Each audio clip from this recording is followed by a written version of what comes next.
Selamat pagi pemirsa, saya Raka. Hari ini saya ingin ajak Anda semua menyelami satu kekhawatiran yang sangat pribadi, yaitu soal kesehatan orang tua saya. Ya, mereka kini sudah memasuki usia senja. Tapi yang membuat saya gelisah bukan hanya rambut yang mulai memutih atau langkah yang melambat, melainkan pola makan mereka yang semakin sembarangan. Pernah suatu kali saya pulang ke rumah dan melihat ibu saya hanya makan kerupuk dengan teh manis untuk makan malam. Saya kaget. Saya tanya, kenapa tidak makan nasi atau lauk? Beliau jawab, sudah nggak enak makan. Nah, badan juga capek. Hati saya langsung teriris. Saya mulai bertanya-tanya, apakah ini wajar di usia tua? Atau apakah diam-diam tubuh mereka sedang berteriak minta tolong? Dan itulah alasan saya hadir di sini, bersama seorang sosok luar biasa, seseorang yang telah mendedikasikan lebih dari 30 tahun hidupnya demi kesehatan lansia. Ia telah menolong ratusan pasien menulis buku sehat di usia emas dan tidak lelah mengedukasi keluarga Indonesia. Pemirsa, mari kita sambut Dr. Siti Setiati. Raka, saya di sini bukan hanya untuk berbagi ilmu. Saya di sini untuk menyelamatkan. Tapi yang lebih penting, mereka harus mendengar lansia, bukan hanya rentan mereka sangat rapuh. Dan jika keluarga tidak paham cara memberi makan yang benar, kita bisa kehilangan mereka lebih cepat dari yang kita kira. Wah, dari kalimat pertama saja sudah terasa genting ya Bu Dokter. Tapi justru itu yang ingin kita kupas hari ini. Pemirsa, apakah Anda pernah mengalami hal serupa? Orang tua Anda menolak makan, atau makin hari makin kurus, sering mengeluh lemas tapi dianggap biasa saja. Banyak keluarga mengira itu normal, Raka. Tapi saya ingin tegaskan itu bukan penuaan biasa. Itu adalah tanda bahaya. Setelah usia 60, kemampuan tubuh menyerap zat gizi hanya tinggal sekitar 60% dibanding masa muda. Sistem cerna melambat, gigi dan rahang melemah. Bahkan lidah tidak lagi mengenali rasa dengan baik. Jadi makanan yang dulunya lezat sekarang terasa hambar. Dan akhirnya mereka kehilangan nafsu makan. Tepat. Dan ketika nafsu makan hilang, tubuh tidak mendapatkan cukup energi dan nutrisi. Lalu apa yang terjadi? Berat badan turun, otot mengecil, sistem imun menurun.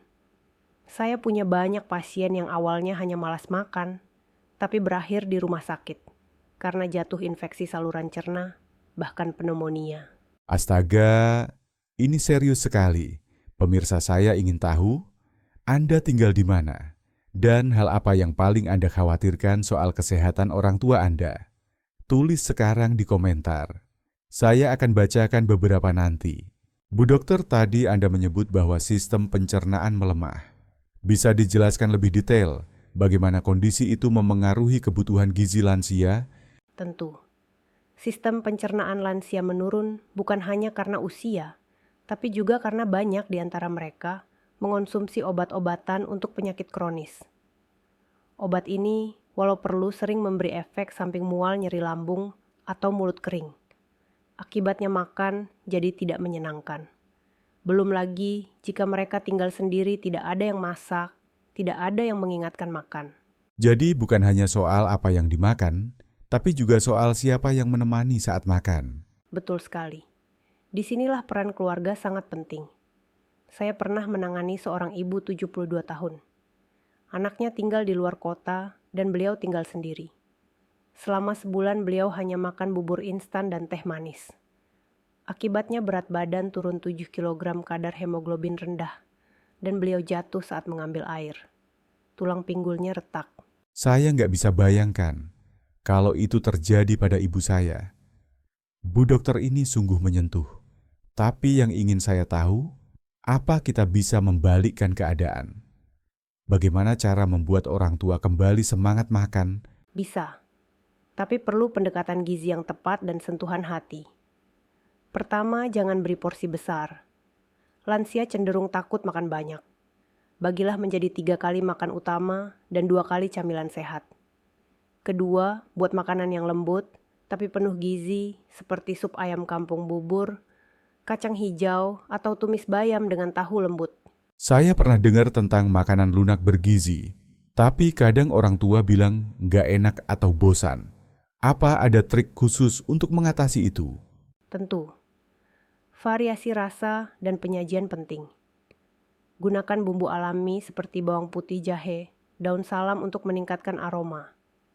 Sajikan dengan warna cerah wortel, jagung, brokoli. Tambahkan protein hewani dalam bentuk lembut telur orak-arik, ikan kukus, tahu isi ayam cincang. Wah, ini bisa langsung saya praktekkan malam ini juga. Tapi Bu Dokter, bagaimana dengan suplemen dan vitamin? Apakah semua orang tua perlu mengonsumsi itu? Tidak semua, tapi kebanyakan memang membutuhkannya, terutama vitamin B12, asam folat, dan kalsium. Sayangnya zat-zat ini banyak ditemukan dalam daging merah dan susu, dua jenis makanan yang sering dihindari lansia. Jadi jika asupan dari makanan kurang suplemen bisa membantu. Tapi ingat harus sesuai kebutuhan, bukan ikut-ikutan. Setuju. Jadi sebaiknya konsultasi ke dokter dulu ya, jangan asal beli di toko. Tepat.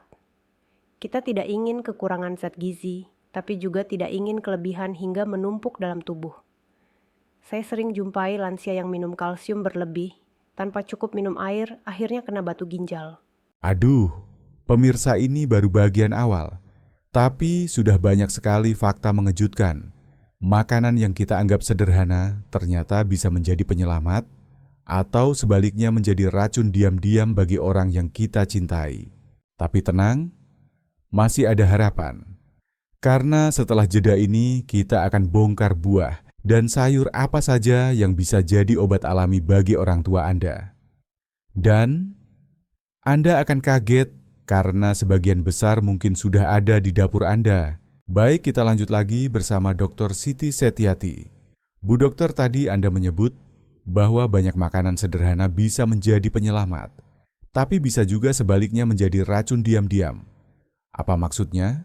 Maksud saya begini, Raka. Banyak orang mengira kalau sudah tua, maka cukup makan seadanya asal kenyang. Padahal lansia butuh zat gizi spesifik. Misalnya, mereka butuh lebih banyak kalsium, untuk tulang lebih banyak serat untuk pencernaan, dan cukup protein untuk menjaga massa otot. Nah, ini menarik. Mari kita bahas buah-buahan dulu.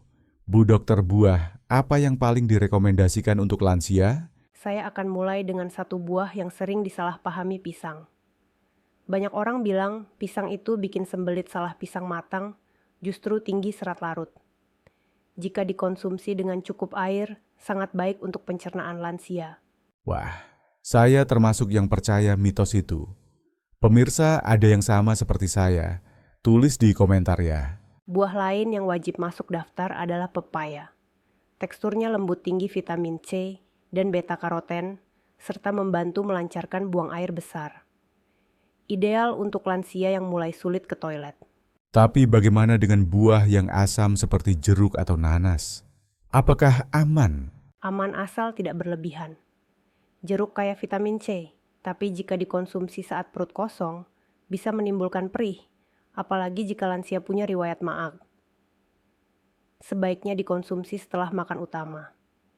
Saya lebih merekomendasikan jeruk manis atau perasan jeruk dalam air hangat. Sekarang sayur Bu Dokter. Sayuran apa yang Anda anggap obat alami untuk orang tua? Bayam dan brokoli adalah dua yang paling saya sarankan. Keduanya kaya zat besi, kalsium, dan antioksidan.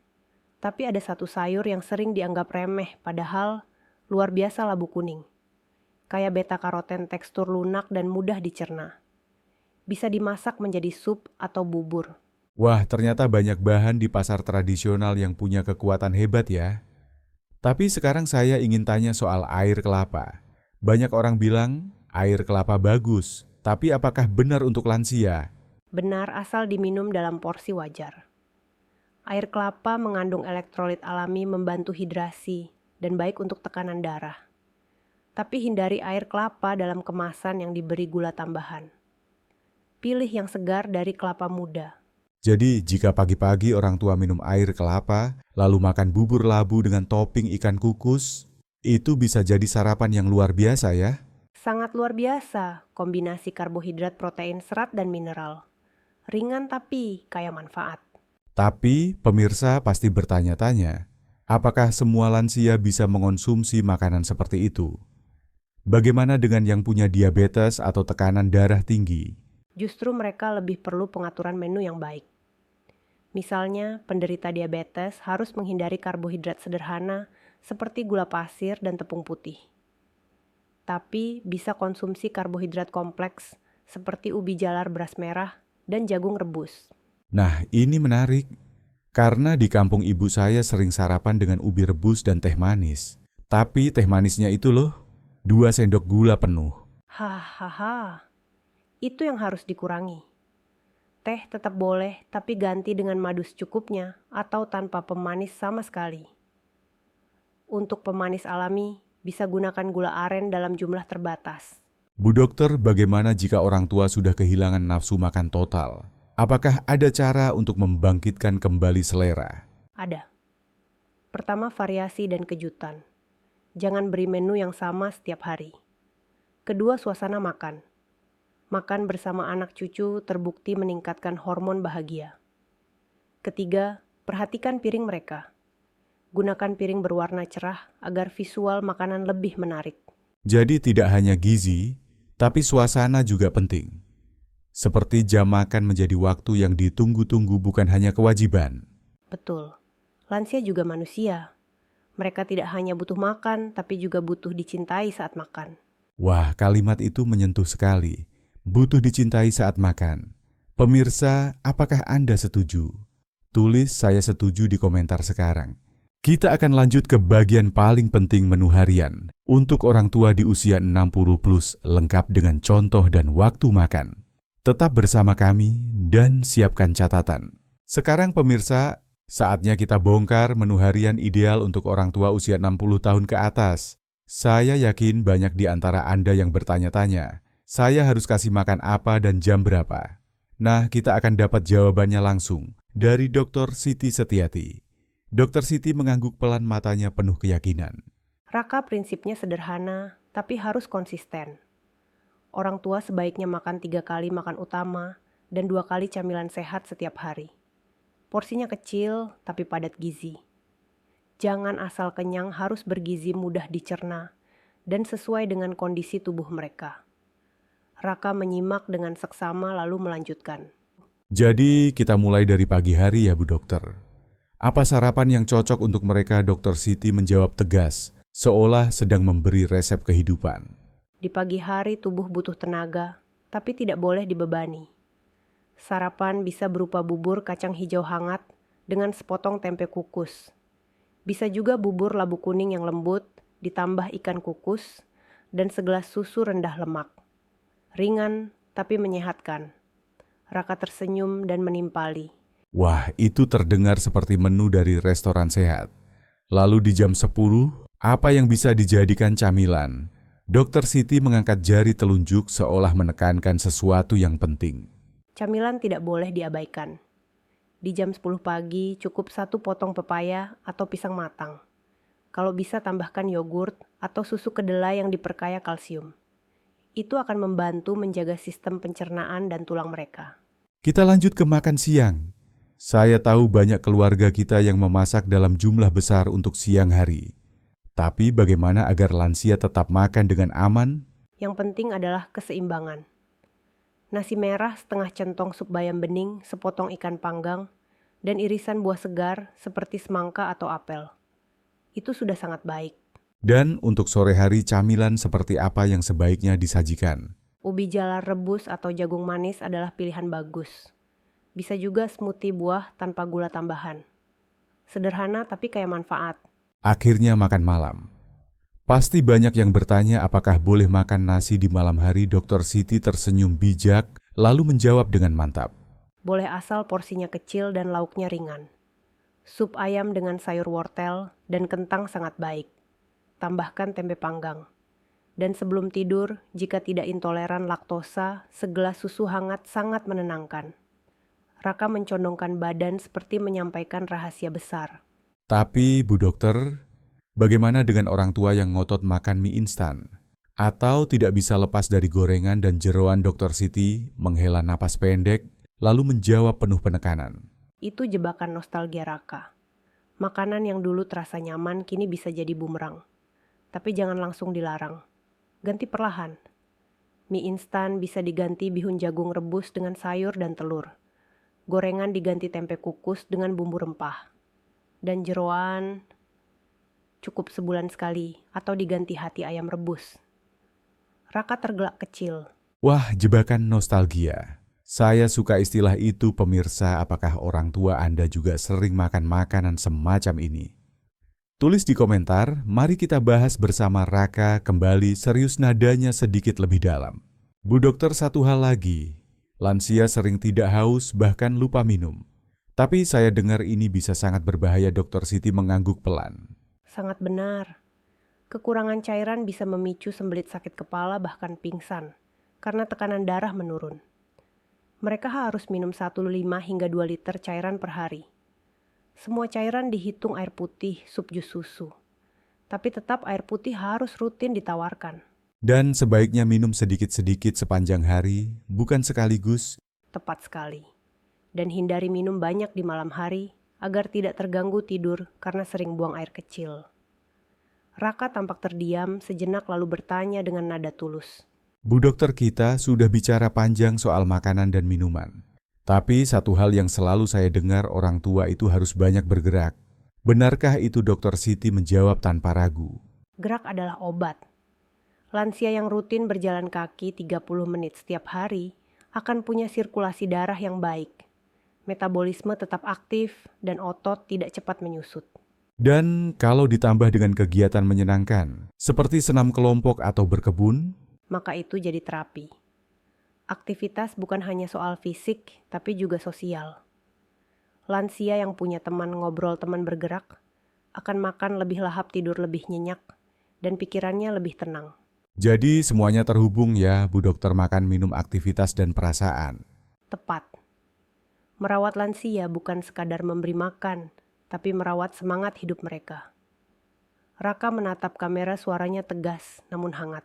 Pemirsa, jika Anda setuju bahwa semangat hidup lansia lebih penting dari sekadar nasi, sepiring tulis, saya setuju di Van Bin Luan Ngai Baigyo. Dan jangan kemana-mana, karena setelah ini kita akan membongkar bagaimana membangun kebiasaan makan sehat jangka panjang, bukan 1 minggu, tapi seumur hidup. Pemirsa, tadi kita sudah bicara soal menu harian, makanan bergizi, air yang cukup, dan aktivitas. Tapi semua itu akan sia-sia jika tidak menjadi kebiasaan. Lalu bagaimana membangun kebiasaan makan sehat untuk orang tua kita? Bukan 1 minggu, tapi seumur hidup. Dokter Siti mengangguk, suaranya tegas, nung, tidak kemfan, lembut. Raka membentuk kebiasaan pada lansia bukan hal mudah, tapi juga bukan mustahil. Kuncinya adalah konsistensi kecil, bukan perubahan besar secara tiba-tiba. Kita tidak bisa memaksa mereka berhenti makan makanan favorit dalam semalam. Tapi kita bisa menyelipkan kebaikan pelan-pelan. Menyelipkan kebaikan. Bisa dijelaskan, Bu dokter? Ya, misalnya Anda tahu ayah Anda suka mie instan. Jangan langsung melarang. Tapi coba 1 minggu, tambahkan sayur ke dalamnya. Minggu berikutnya, ganti setengah bumbu dengan kaldu buatan sendiri. Lalu perlahan ganti mie-nya dengan bihun jagung. Dalam 2 bulan Anda sudah membentuk ulang satu kebiasaan lama. Jadi, kita harus pintar menyiasati, bukan menghakimi. Tepat, ingat, semakin seseorang merasa dipaksa, semakin besar keinginan untuk melawan. Tapi, jika mereka merasa dipahami, perlahan mereka akan mengikuti. Raka mengangguk. Nada suaranya mulai naik menunjukkan antusiasme. Pemirsa, ini juga berlaku untuk camilan. Kalau orang tua Anda suka makanan manis, jangan langsung larang. Tapi, mulailah ganti kue kering dengan pisang kukus. Ganti sirup dengan air rebusan jahe. Ganti permen dengan potongan pepaya dingin. Pelan tapi pasti. Dan satu hal penting lagi, libatkan mereka dalam proses. Jangan hanya memberi makanan ke meja. Ajak mereka ikut memilih bahan. Temani mereka ke pasar. Biarkan mereka memilih jenis ikan, warna sayur. Ketika mereka merasa punya kendali, mereka lebih semangat makan. Wah, ini luar biasa. Saya jadi ingat waktu kecil ibu saya selalu ajak saya ke pasar. Sekarang saatnya saya ajak beliau kembali, tapi sebagai bentuk perhatian, bukan sekadar belanja. Dokter Siti tersenyum lalu menambahkan dengan nada yang lebih dalam. Dan jangan lupa suasana makan juga membentuk kebiasaan.